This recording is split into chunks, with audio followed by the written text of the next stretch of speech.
Believe me, if I started murdering people, there'd be none of you left. तारीख 1 दिसंबर 1976, पुणे शहर। आज ठंड का समय है, रात के 8 बजे हुए हैं। लोग फटाफट अपने काम से घर की तरफ जा रहे हैं, लेकिन फॉग की वजह से उन्हें धीरे जाना पड़ रहा है। यहाँ पर बाहर बहुत कम लोग हैं। लोग अपने घर जा रहे हैं, खाना खाने के बाद सोने की तैयारी कर रहे हैं। पुणे के इस एरिया में एक बंगला हुआ करता था, जिसे समृद्धि बंगला कहा जाता है। यह बहुत आलीशान बंगला है, क्योंकि इसमें रहते हैं एक बहुत बड़े संस्कृत के स्कॉलर। लोग उन्हें काफी मानते हैं और शहर में इस एरिया में उनका काफी नाम है, क्योंकि ये काफी अमीर लोगों में आते हैं और काफी विद्वान लोगों में आते हैं, और साथ में इनकी रिस्पेक्ट भी सोसाइटी में काफी ज्यादा थी। तो खैर, इस घर में रात के 8 बजे 5 लोग मौजूद थे। एक काशीनाथ शास्त्री अभ्यंकर, जो कि घर के मुखिया थे, और उनकी उम्र 88 साल थी। 76 साल की उनकी पत्नी इंदिराबाई, और साथ में एक पोता था 19 साल का धनंजय, और साथ में एक पोती थी जय 21 साल की, और 5वीं उनके घर में काम करने वाली उनकी मेड सकूबाई। ये 5 लोग घर के अंदर मौजूद थे, आराम से बैठे हुए थे। लेकिन तभी 8:10 पर घर की डोरबेल बजती है, और एक बार फिर से डोरबेल तेजी से बजाई जाती है। 88 साल के काशीनाथ अभ्यंकर जाते हैं दरवाजे को खोलने के लिए। जब वो दरवाजा खोलते हैं तो सामने 4 नौजवान खड़े हुए थे। उन्हें लगता है शायद ये कुछ पूछने आए होंगे। काशीनाथ उनसे कुछ कह पाते उससे पहले ही वो काशीनाथ अभ्यंकर पर हमला कर देते हैं। वो काशीनाथ के मुंह में किसी कपड़े को डाल देते हैं और उनके गले में फटाफट एक नायलॉन की रस्सी के साथ फंदा बना लेते हैं, और ये रस्सी नीले रंग की थी। इसके बाद उनके गले में वो रस्सी डालकर वो अंदर चले जाते हैं, घर के दरवाजे को कर देते हैं बंद। घर के अंदर जब वो जाते हैं, सामने 4 मेंबर जो घर में पहले से मौजूद थे, वो ये सब कुछ देखकर बहुत ज्यादा डर जाते हैं, और ये 4 आदमी काशीनाथ अभ्यंकर को उनकी फैमिली के मेंबर्स के सामने ही गला घोंटकर मार देते हैं। अभी तक इन लोगों को नहीं पता था कि ये लोग कौन है और क्या चाहते हैं। ये सब कुछ देखकर काशीनाथ अभ्यंकर की पत्नी चिल्लाती है, और जब वो चिल्लाती हैं, इनकी निगाह उनके ऊपर पड़ जाती है। काशीनाथ अभ्यंकर को मारने के बाद बारी आती है उनकी पत्नी इंदिराबाई की। उसके बाद वो 4 लोग जाते हैं काशीनाथ अभ्यंकर की पत्नी के पास, और उनके गले में भी सेम तरीके से नीली रंग की नायलॉन की रस्सी को डालकर उन्हें भी मार देते हैं। इसके बाद बारी आती है उनके घर की मेड सकूबाई की। उन्हें भी सेम रस्सी से मार दिया जाता है। उसके बाद चौथे नंबर पर बारी आती है उनके पोते धनंजय की, और उसके बाद वो भी उसके मुंह में कपड़ा डालते हैं और फिर रस्सी से उसके गले में फंदे की तरह डालकर उसे मार देते हैं। अब यहाँ पर 21 साल की जय ये सब कुछ देखकर चिल्लाती है, रोती है। उसे कुछ भी समझ नहीं आ रहा था कि ये लोग चाहते क्या हैं। अब यहाँ पर उन 4 की नजर पड़ती है जय के ऊपर। अब उन्होंने जय को मारना था, लेकिन इससे पहले वो जय को डराते हैं, धमकाते हैं, उसे नीचे बिठाते हैं, और बाद में उसे अपने सारे कपड़े उतारने को कहते हैं। अब यहाँ पर जय अपने सारे कपड़े उतार देती है। उसके बाद वो जय को डरा धमकाकर ये पूछते हैं कि घर में कीमती सामान कहाँ पर पड़ा हुआ है। जय उन्हें जितना हो सके कीमती सामान, जितना उसे पता था, वो सब कुछ बता देती है। इसके बाद बारी आती है जय की भी। जय के गले में उसी तरीके से रस्सी को डालते हैं और उसे भी मार दिया जाता है। उसके बाद वो 4 लोग उन्हें मारकर वहां से तो निकल जाते हैं। अब रात के 10 बज चुके हैं। पुणे का वही शहर है। काशीनाथ अभ्यंकर का बेटा और उनकी बहू, जो कि बाहर डिनर पर गए हुए थे, वो अपने घर वापस आते हैं। उन्हें कुछ नहीं पता था कि अंदर क्या हो रहा है। जब अपने दरवाजे को खुला हुआ देखते हैं तो थोड़ा सा हैरान होते हैं, लेकिन जब वो घर के अंदर जाकर अपने परिवार के 5 सदस्यों की ऐसी हालत देखते हैं तो उनके पैरों तले जमीन खिसक जाती है। वो चिल्लाते हैं। उन्हें कुछ भी समझ नहीं आ रहा था कि आखिर ये सब कुछ हो क्या गया। यहाँ पर ऐसे ही बहुत ज्यादा आवाजें आने की वजह से लोग, भीड़ इकट्ठा हो जाती है। जब लोग अंदर आकर देखते हैं तो वो भी हैरान थे कि ये सब कुछ क्या हो गया। इसके बाद पुलिस को खबर मिलती है कि पुणे के इस एरिया में एक मर्डर हो चुका है। पुलिस को लगा एक मर्डर है। पुलिस वहां पर पहुंच जाती है अपने काम को करने के लिए। जब वो लोगों की भीड़ को देखते हैं, उन्हें थोड़ा सा डाउट होता है कि कुछ गड़बड़ है, लेकिन जब वो भीड़ को हटाकर उस बंगले के अंदर जाते हैं और सामने तो एक की जगह 5 मर्डर हो रखे थे, पुलिस भी हैरान थी कि हमारे यहाँ ये सब कुछ क्या हो रहा है। तभी एक पुलिस ऑफिसर की निगाह जय पर पड़ती है, जिसकी बॉडी पर एक भी कपड़ा नहीं था। और ये सब कुछ देखकर वो पांचों लाशों को बहुत ध्यान से देखते हैं। वहां पर वो एक चीज को नोटिस करते हैं कि हर लाश के गले में नीले रंग की नायलॉन की रस्सी है। ये सब कुछ देखकर पुलिस वाले और हैरान हो जाते हैं, क्योंकि उन्होंने तो ये मर्डर 1 महीना पहले ही देख लिया था।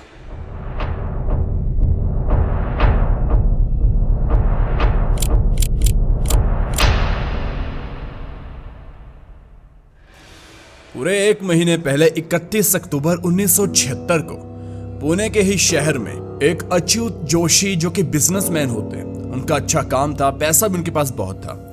रात के समय वो घर में जाते हैं, अपनी पत्नी के साथ बैठे होते हैं। तभी घर के अंदर आ जाते हैं 4 लोग। वो 4 लोग इन दोनों के साथ मारपीट करते हैं, इन लोगों के हाथ पैर बांध देते हैं और बाद में मुंह में कपड़े को डालते हैं और नीले रंग की नायलॉन की रस्सी के साथ उन लोगों का गला घोंटकर उन्हें वहीं पर मार देते हैं। बाद में वो घर में मौजूद सामान को छेड़ने लगते हैं, सामान को इधर उधर फेंक कर जरूरी और महंगी चीजें चुराने की कोशिश करते हैं। लेकिन तभी चारों लोग महसूस करते हैं कि बाहर कोई आ रहा है। ये छुप जाते हैं और जोशी का बेटा आनंद जोशी घर के अंदर आता है। वो अभी बच्चा ही था। ये चारों लोग, जो कि पहले से उसका छुपकर इंतजार कर रहे थे, उसके आते ही उसके ऊपर हमला करके उसे भी पकड़ लेते हैं। अब पहले 2 लोगों की तरह उसे भी मार देना चाहिए था, लेकिन वो ऐसा नहीं करते। वो आनंद जोशी के सारे कपड़े उतार देते हैं। वो रोता है, चिल्लाता है, गिड़गिड़ाता है, लेकिन उसके कपड़े उतारने के बाद ये उसे कहते हैं कि महंगा और कीमती सामान तुम्हारे घर का कहां पर मौजूद है। अब बच्चे को क्या पता, वो कहता है कि यहाँ सामान मौजूद है और जो मुझे पता है मैं सब कुछ बता देता हूँ। अब यहाँ पर जब ये चारों लोग देखते हैं कि इस घर में कुछ भी नहीं है, इन्होंने एक बिजनेसमैन के घर में डाका डाला लेकिन इन्हें कुछ भी नहीं मिला, ये थोड़ा से निराश होते हैं। लेकिन वह इस बच्चे आनंद जोशी को मार कर यहाँ से निकल जाते हैं। जब पुलिस की टीम वहां पर पहुंचती है, वहां पहुंचकर वो हैरान थी, क्योंकि इस जगह पर अब पहला मामला ऐसा था जहां पर 3 मर्डर एक साथ हो चुके थे। पुलिस जब अपनी इन्वेस्टिगेशन कर रही होती है, तब उन्हें उस पूरे घर से एक अजीब तरह की स्मेल आती है। ये कुछ ऐसी फ्रेगनेंस थी जो कि बहुत ही स्ट्रॉन्ग परफ्यूम की लग रही थी। पुलिस इसके ऊपर ध्यान नहीं देती, लेकिन ऐसा लग रहा था कि जानबूझकर जिन लोगों ने यह कत्ल किया है वो इसे छिड़का कर किया। और दूसरा ये कि जो आनंद जोशी उनका बेटा था, उसके सारे कपड़े उतारे गए। और तीसरी चीज ये थी कि इस घर में सारा सामान बिखरा पड़ा हुआ है। हालांकि ऐसा हो सकता है कि जिस कमरे में उन लोगों ने जोशी परिवार को मारा, वहां पर लड़ाई हुई, मुठभेड़ हुई और उसमें सामान बिखर गया। लेकिन यहाँ पर साथ वाले कमरों में भी सामान बिखरा हुआ था। इसे देखकर कोई भी कह सकता है कि जो लोग इस घर में आए हैं, इन लोगों को मारकर गए हैं, वो पक्का चोरी के इरादे से आए थे। और पुलिस को ये बात भी पता थी कि ये कोई मामूली चोर नहीं है। और ये भी बात पता थी कि यहाँ पर 2, 3, 4, 5 लोग थे, क्योंकि एक अकेले बंदे की बस की ये बात उन्हें लग नहीं रही। फोरेंसिक टीम घर के अंदर से जितने भी फिंगरप्रिंट्स उन्हें मिले थे उन्हें लेकर जाती है, लेकिन एक दिन बाद पता चलता है कि ये सारे फिंगरप्रिंट जोशी परिवार के लोगों की है, मतलब कि इन तीनों के ही है। और इन तीनों के अलावा इनके घर में और कोई सदस्य रहता नहीं था। पुलिस ये सब कुछ देखकर समझ आती है कि गैंग बहुत ज्यादा ही खतरनाक और काफी एडवांस है, क्योंकि पक्का उन्होंने ग्लव्स पहने थे। उन्हें पता था कि पुलिस आएगी, इन्हें पकड़ेगी, ग्लव्स पहने थे। और साथ में पुलिस को ये बात समझ नहीं आई कि आनंद जोशी के कपड़े क्यों उतारे हुए थे और साथ में घर से अजीब तरह की फ्रेगनेंस क्यों आ रही थी। अब यहाँ पर वापस आते हैं 1 दिसंबर अभ्यंकर परिवार के पास। यहाँ पर 5 मर्डर हो चुके हैं। पुलिस अंदर अपना काम कर रही थी। यहाँ पर भी उन्हें एक अजीब तरह की फ्रेगनेंस आ रही थी। हालांकि इस समय इस चीज को इतना ज्यादा नोटिस नहीं किया जाता। अब पुणे के लोगों में डर का माहौल था। कोई भी बंदा रात को घर से बाहर नहीं निकलता था, क्योंकि लोगों को पता था कि अब शहर में एक ऐसी गैंग है जो कि घर में आकर मार कर जाती है। और साथ में वो कितने लोग हैं, वो कौन है, किसी को कुछ नहीं पता था। और लोग अनजान लोगों पर भरोसा करना बंद कर चुके थे। अब रात के समय में सिनेमा वाले मूवी भी नहीं लगाते थे, क्योंकि कोई देखने ही नहीं चाहता था। और ऊपर से रात के समय जो भी चीजें थी जहां पर लोग पहले जाया करते थे, घूमते थे, वो सारी रात में सुनसान पड़ जाती थी। वैसे भी ठंड का माहौल और ऊपर से सारी सड़कें खाली। अब पुलिस को लग रहा था कि लोगों के मन में डर है, जो कि सच में बहुत ज्यादा था। पुलिस की टीम यहाँ पर सीआरपीएफ को बुलाती है हौसला देने के लिए, क्योंकि यहाँ पर पुलिस लोगों को भरोसा दिलाना चाहती थी कि पुलिस भी काम कर रही है और सीआरपीएफ की टीम भी उनके लिए काम कर रही है। अब ऐसे ही पुलिस पूरा जोर लगा देती है उन लोगों को पकड़ने के लिए जिन्होंने पहले तो जोशी परिवार के 3 लोगों को मारा और बाद में अभ्यंकर फैमिली के 5 लोगों को मारा। और पुलिस के पास क्लू तक नहीं था। उन्हें यह लग रहा था कि चोरी के लिए कोई इतना बड़ा काम नहीं कर सकता, इसके पीछे कोई बड़ी वजह हो सकती है। पुलिस इसके ऊपर पूरा ध्यान दे रही थी और ऊपर से पुलिस को यह भी नहीं पता था कि ये दोनों मर्डर एक ही व्यक्ति ने करे हैं, क्या ये एक ही गैंग ने किए हैं, ये भी नहीं पता था। अगर ये दोनों जगह पर जो मर्डर हुए वो अलग अलग गैंग या अलग अलग लोगों ने किए हैं तो पुलिस का काम और पुलिस के ऊपर प्रेशर और बढ़ता है, क्योंकि अब उन्हें एक नहीं 2 गैंग को पकड़ना है। करते करते इसी दुख में नया साल भी निकल जाता है। जनवरी का महीना, फरवरी का महीना भी निकल जाता है। अब तारीख आ जाती है 23 मार्च 1977। शाम के समय पुलिस को एक खबर मिलती है कि मूलामुठा जो नदी है उसके किनारे पर एक लाश मिली है। अब लाश मिली है तो फटाफट पुलिस की टीम वहां पर जाती है। वहां पहुंचकर पुलिस देखती है कि लाश को एक लोहे की सीढ़ी के साथ बांधा हुआ है। अब ये सब कुछ देखकर पुलिस समझ आती है कि ये भी एक मर्डर ही है। बॉडी को देखकर ऐसा नहीं लग रहा था कि ये लाश कई दिनों से पानी में तैर रही है। देखकर ऐसा लग रहा था कि इस व्यक्ति की मौत जल्द ही हुई है और दिखने में उसकी उम्र काफी कम लग रही थी। पुलिस इंस्पेक्टर एक चीज को नोटिस करते हैं। वो देखते हैं कि इस व्यक्ति के गले में जो रस्सी है वो नीले रंग की नायलॉन की रस्सी है और जिस तरीके से रस्सी को गांठ बांधी गई है बिल्कुल इसी तरह से जोशी परिवार के तीनों मेंबर को ऐसे ही रस्सी में गांठ बांधकर मारा गया था और साथ में अभ्यंकर परिवार के 5 सदस्यों को सेम इसी तरीके की गांठ और यही नीले रंग की नायलॉन की रस्सी के साथ मारा गया था। पुलिस वाले समझ जाते हैं कि यहाँ पर जो भी कातिल है वो एक है और ये सीरियल किलिंग का मामला है। अब यहाँ पर उस लाश के ऊपर थोड़ा ध्यान दिया जाता है। उसके पास से एक आईडी कार्ड मिल जाता है जिससे पता चल जाता है कि ये बंदा कौन है जो कि मरा है।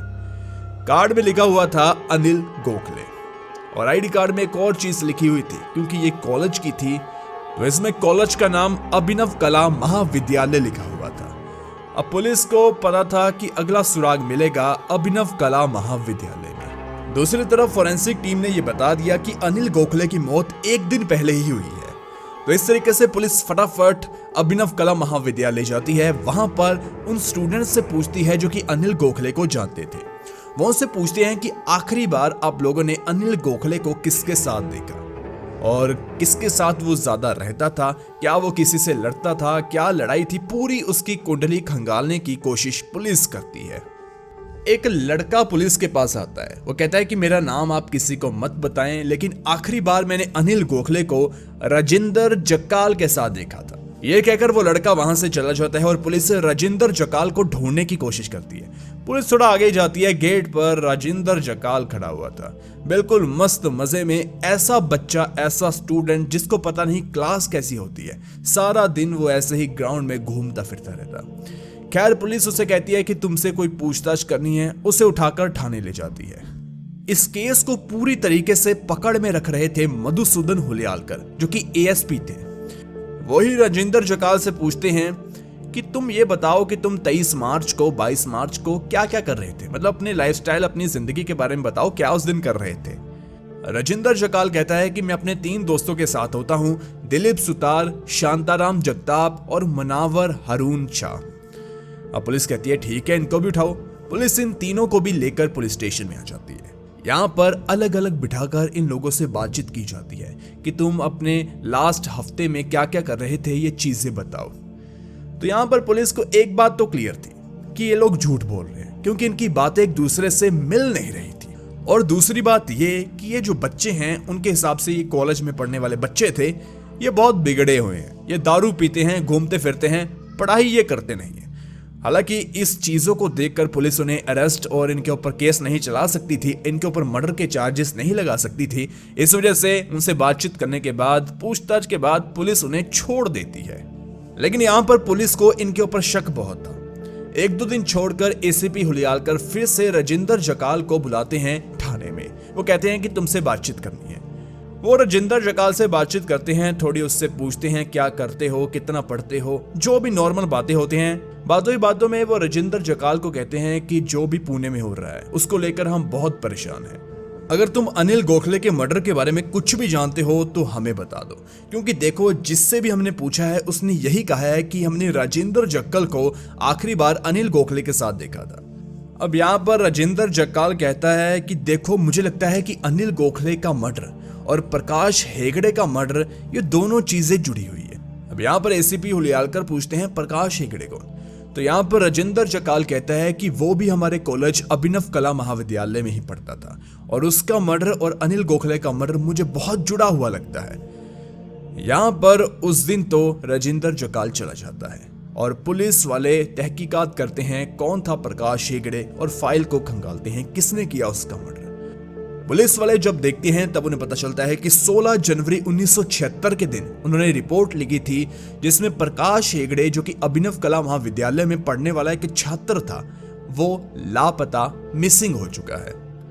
पुलिस ने और रिपोर्ट्स को भी देखा लेकिन उन्हें प्रकाश हेगड़े के मर्डर के बारे में कुछ पता ही नहीं चला, वो सिर्फ लापता ही था। अब यहाँ पर एसीपी सोचते हैं कि किसी सरकारी बंदे को, पुलिस को नहीं पता कि प्रकाश हेगड़े मर चुका है, तो इस राजेंद्र जकाल को कैसे पता कि प्रकाश हेगड़े का मर्डर हुआ है। हालांकि इस समय पुलिस इन लोगों को गिरफ्तार नहीं करती, राजेंद्र जकाल और उसकी पूरी टीम को, लेकिन उनके पीछे वो 2-3 पुलिस ऑफिसर को सादी वर्दी में यानी कि नॉर्मल कपड़ों में निगरानी के लिए छोड़ देते हैं। ऐसे ही एक दिन अभिनव कला महाविद्यालय के बाद ये चारों खड़े हुए थे। राजेंद्र जकाल और हरून शाह तो आगे पीछे हो जाते हैं, लेकिन शांताराम और दिलीप बातें कर रहे थे। वो कहते हैं कि अब पुलिस आगे क्या करेगी, अब हमें आगे क्या करना है। तो उनमें दिलीप कहता है कि कोई बात नहीं, बॉस सब कुछ संभाल लेंगे। अब यहाँ पर इनके पीछे 2 व्यक्ति खड़े थे। इन्हें लगा कोई भी होगा, कॉलेज का प्रोफेसर, कुछ भी, हमें इनसे क्या, लेकिन वो दोनों पुलिस वाले थे। पुलिस वाले ये बात सुन लेते हैं और ये बात अपने डिपार्टमेंट में आकर बताते हैं। जब ये बात एक पुलिस ऑफिसर जो कि वहीं पर बैठा हुआ था सुनता है, तब उसके दिमाग की घंटी बजती है। इसी के साथ उसे एक और रिपोर्ट याद आती है जो कि पुलिस स्टेशन में लिखाई गई थी, जिसके ऊपर उन लोगों ने ध्यान नहीं दिया। अब हमें थोड़ा सा पीछे जाना पड़ेगा। आज तारीख है 22 नवंबर 1976। इस समय तक अभ्यंकर परिवार जो मर्डर हुआ था वो नहीं हुआ। जोशी परिवार के 3 मेंबर मर चुके हैं और इन दोनों मर्डर के बीच का समय चल रहा है। यहाँ पर एक जोशोमती बफाना का बंगला होता है, आलीशान बंगला। रात के समय 4 व्यक्ति उसके ऊपर हमला कर देते हैं, बहुत तेजी से अंदर आते हैं और उस पूरे बंगले को लूटने की कोशिश करते हैं। लेकिन जोशोमती बफाना के जो सर्वेंट थे वो बहुत हट्टे कट्टे बॉडी बिल्डर थे और उनके गार्ड भी उन्होंने बॉडी बिल्डर ही रखे हुए थे, जो कि बहुत ताकतवर लोग थे। अब इनके नौकरों को देखकर ये चारों लोग डर जाते हैं और ये चिल्लाना शुरू कर देते हैं कि बॉस अब हम क्या करें, क्या हम अंदर जाएं? तो कोई दूसरा बंदा बीच में कहता है, बॉस क्या मुझे अंदर आना चाहिए? आपस में जब ये बात करते थे एक बंदे को बॉस बुलाते थे, तो बीच में आवाज आती है कि चलो फटाफट बाहर आओ। तो यहाँ पर सभी कहते हैं कि बॉस ने बाहर आने को कहा है। अब यहाँ पर जोशोमती बाफना इसकी पूरी रिपोर्ट पुलिस में लिखवा देते हैं, सब कुछ पुलिस को बता देते हैं। पुलिस को लगा कि चोरी का मामला है और उस समय जोशी मर्डर केस हुआ था, तो पूरा ध्यान उसी पर था, इसके ऊपर ज्यादा ध्यान जाता नहीं है। लेकिन अब जब एक पुलिस ऑफिसर आके बताता है कि दिलीप सुतार और उसका दोस्त बातें कर रहे थे और कह रहे थे कि अब हम क्या करें, कोई बात नहीं बॉस संभाल लेगा, तो उनके दिमाग की घंटी बजती और कहते हैं कि इन्हीं लोगों ने, कम से कम ये तो हमें पता चल गया कि जोशोमती बफाना के बंगले में हमला किया था। अब यहाँ पर पुलिस इन्हें उठाती नहीं है, बल्कि इनके खिलाफ और सबूत ढूंढने की कोशिश करती है। सबूत ढूंढने के लिए फिर से इनके कॉलेज में जाया जाता है। वहां पर इन लोगों के बारे में अलग स्टूडेंट्स से पूछा जाता है।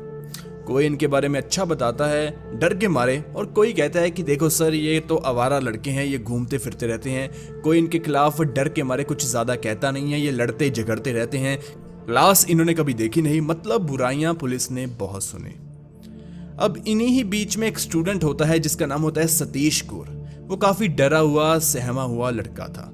शायद वो ऐसा किसी कारण की वजह से कर रहा था। पुलिस वाले उससे पूछते हैं कि तुम्हें क्या हुआ, तुम भी इनके बारे में कुछ बताओ।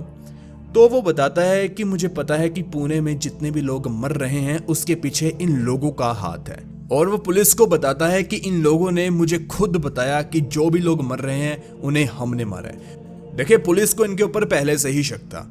अब इस बात के बाद शक और ज्यादा गहरा हो गया और इसी के साथ कहानी में एक और नाम जुड़ता है, सुहास चांडक। पुलिस सुहास चांडक के पास जाती है क्योंकि सतीश गौर ने कहा था कि एक मर्डर इन्होंने ऐसा भी किया था जिसमें सुहास चांडक ने इनका साथ दिया। पुलिस उसके पास जाती है, वो डर जाता है। पुलिस उसे उठाकर पुलिस स्टेशन ले जाती है। यहाँ पर पुलिस उसे बताती है कि देखो, हमें पता है कि तुमने मर्डर किया, या हालांकि तुमने मर्डर में साथ तो दिया। अगर तुम चाहते हो कि तुम्हें कम से कम सजा या ना सजा मिले तो तुम हमें उस कहानी के बारे में बताओ जो हमें पता नहीं चल रही। कौन कर रहा है पुणे में ये सब कुछ। यहाँ पर सुहास चांडक डर जाता है और कह देता है कि हाँ, एक मर्डर में मैं भी शामिल था और मैं इनके बारे में आपको सब कुछ बताता हूँ। साथ में वो सरकारी गवाह बनने के लिए भी तैयार हो जाता है। तो इस तरह से पुलिस अब ऑफिशियली इन चारों को, यानी कि राजेंद्र जकाल को, शांताराम को, दिलीप को और हरून शाह को उठाकर पुलिस स्टेशन में ले जाते हैं। यहाँ पर पूछताछ होती है। ये फिर से पुलिस को घुमाते हैं, इधर उधर की बातें करते हैं, लेकिन इस बार पुलिस अंत में सभी सबूतों को पेश करती है और सख्ती से पूछताछ करती है। तो बाद में ये अपने गुनाह को कबूल कर लेते हैं और सुनाते हैं पुलिस को वो कहानी जिससे पूरा पुणे डरा हुआ था। कहानी की शुरुआत वहीं अभिनव कला महाविद्यालय से हो जाती है। अलग अलग ये चारों आते हैं, लेकिन इनकी नीयत और इनके काम एक जैसे थे। इन लोगों का एक पक्का ग्रुप बन जाता है। कॉलेज में बहुत लड़ाई होती थी। ये लड़ते झगड़ते, लड़कियों को छेड़ते, नशे करते, शराब पीते। इनका बॉस था राजेंद्र जक्कल। उसके कहने से ही ये तीनों चलते थे। राजेंद्र जक्कल ने कॉलेज से 5 किलोमीटर की दूरी पर अपना एक शेड डालकर अड्डा बनाया हुआ था। वहां पर ये बैठते, दारू पीते, बातें करते, मजे मारते। अब यहाँ पर इन लोगों ने दारू पीनी थी, लेकिन इनके पास पैसे नहीं थे, तो इन लोगों ने चोरियां करनी शुरू कर दी। किसी की बाइक, किसी के साइकिल को उठाकर बेच देना। इनके पास पैसे आ जाते थे। लेकिन इन लोगों ने सोचा कि अब कोई बड़ा हाथ मारा जाए, तो इन लोगों ने प्रकाश हेगड़े को मारने का फैसला किया।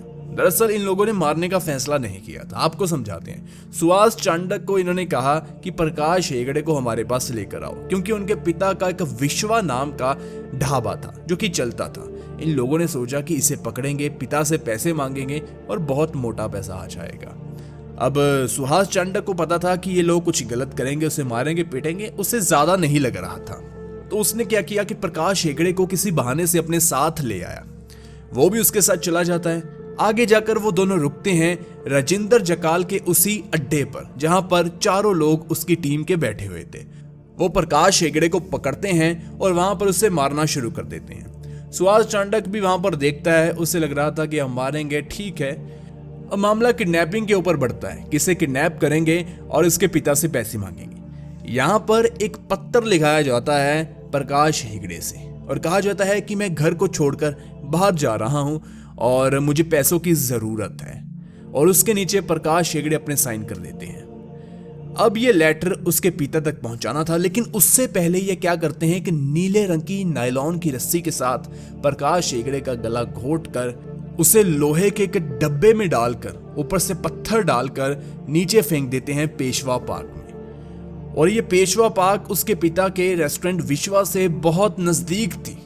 अगले दिन ये लोग जाते हैं, एक लेटर को जो किसने प्रकाश हेगड़े से लिखवाया था इसके पिता को पकड़ा देते हैं। ऐसे नहीं पकड़ा देते, मतलब वहां पर फेंक कर आ जाते हैं उनके ढाबे के पास। जब घर वाले उस लेटर को पढ़ते हैं, उन्हें लग रहा था कि बेटा चला गया और वो सोचते हैं जो सोचना चाहते थे, लेकिन नीचे साइन थे प्रकाश हेगड़े के। वो हैरान हो जाते हैं कि हैंड राइटिंग तो उनके बेटे प्रकाश हेगड़े की है, लेकिन नीचे साइन में उसने अपना नाम लिख दिया। वो हमेशा अपने घर का नाम जो कि देवदास था वो लिखा करता था। इस तरीके से वो पहुंच जाते हैं पुलिस स्टेशन में और कहते हैं कि ऐसा ऐसा मामला है। पुलिस उनकी बात सुनती है। उन्हें लग रहा था कि बेटा कहीं चला गया होगा, कुछ भी हुआ होगा। वो ज्यादा इस चीज को सीरियस लेते ही नहीं है।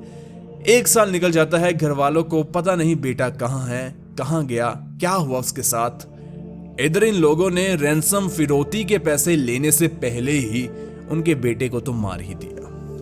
इस तरीके से कहानी इनकी आगे बढ़ती है। अब ये पहला बड़ा हादसा इन लोगों ने किया था, इसीलिए ये पुणे को छोड़कर कोल्हापुर चले जाते हैं। इन्हें लग रहा था अब थोड़ा सा अंडरग्राउंड होने का समय।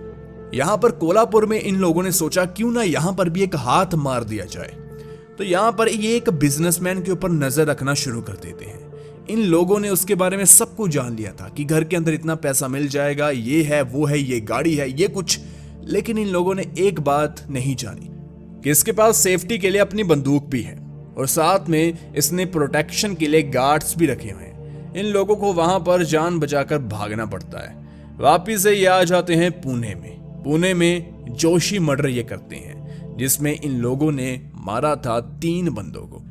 फिर ये बड़ा हाथ मारने जाते हैं जोशोमती बाफना के बंगले में, क्योंकि जोशी के परिवार से इन्हें कुछ ज्यादा मिला ही नहीं था। ये बहुत नाराज हो गए, निराश हो गए कि यहां पर तो हमें कुछ मिल ही नहीं रहा। उसके बाद आता है 1 दिसंबर, अभ्यंकर परिवार का समय। वहां पर जाते हैं, ये लूटपाट के इरादे से इतना बड़ा कांड कराते हैं और बाद में अनिल गोखले को ये पकड़ लेते हैं। दरअसल अनिल गोखले ने कुछ नहीं किया था।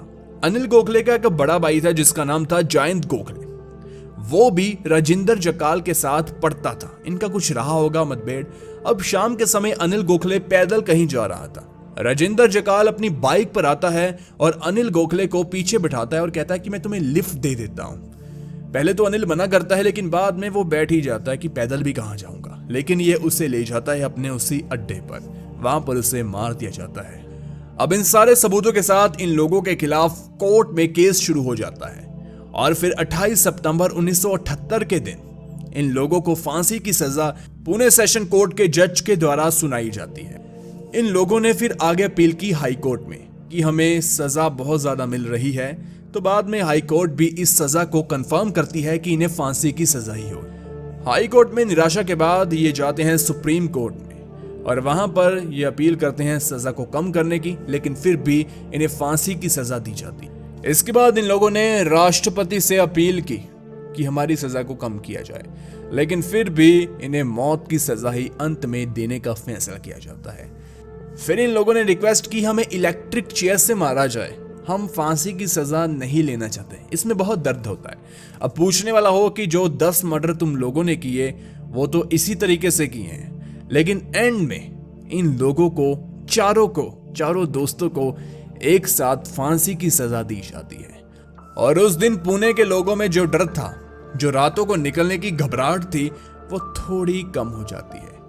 लेकिन समाज में, सोसाइटी में ये जो डर का माहौल एक बार पैदा हो जाता है ना, वो कभी नहीं जाता। आज भी रात के समय में माँ बच्चों को एग्जाम्पल देती होंगी कि सो जाओ जल्दी या घर से बाहर ना जाओ, क्योंकि कोई ऐसा ही राजिंदर जकाल जैसा दरिंदा सड़क पर घूम रहा होगा। खैर, इसी के साथ एक ताबूत बनाने वाला बंदा जो कि घर से लकड़ियों को लेने के लिए जंगल में गया था ताकि उस लकड़ियों से वो ताबूत बना सके, वो लेने तो गया लेकिन कभी वापस नहीं आ पाया। और कैसे वो 50 साल के बाद फिर से जिंदा हो गया, इस केस के ऊपर हमने पूरी बात की है। राइट साइड वाली वीडियो को जरूर देखें।